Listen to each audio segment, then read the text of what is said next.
各位醫療專業人士注意啦！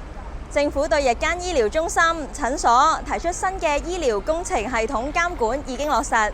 醫療空間、設施等等嘅要求都會影響到牌照嘅申請，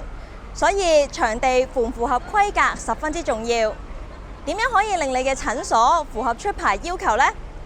今日就帶大家睇下呢一個專門為醫療規格打造嘅解決方案——銅鑼灣全新甲廈 Healthflora。新規例對日間醫療中心嘅醫療工程系統有提出要求，包括對電力裝置、手術室嘅專用通風系統以及醫用氣體管道系統等等都有嚴格規定，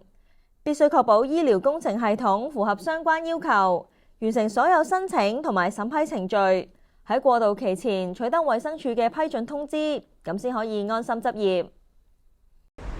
而 Healthflora 呢棟全新醫務商業大樓，特別為醫療機構嘅規格同埋需求打造，有齊基本硬件配套，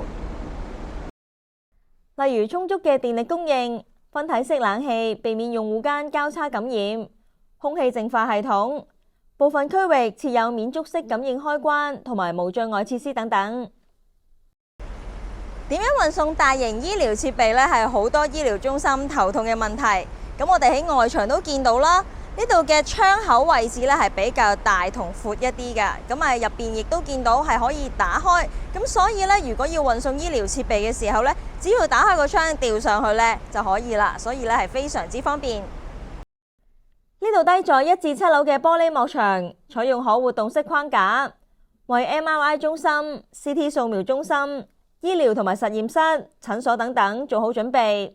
預先規劃好醫療級間隔，幫你節省大量改裝成本同埋時間。地點都係十分之重要嘅選項。作為醫療中心，鄰近醫院，無論對病人定係醫護團隊都非常之方便。呢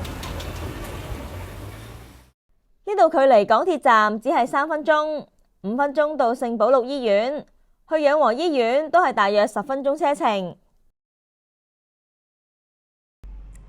選用一個已經符合基本規格嘅空間，絕對助你加快申請流程。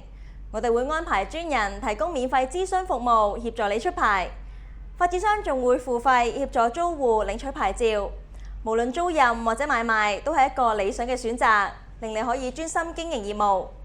即刻留言區留言，同我哋聯絡啦！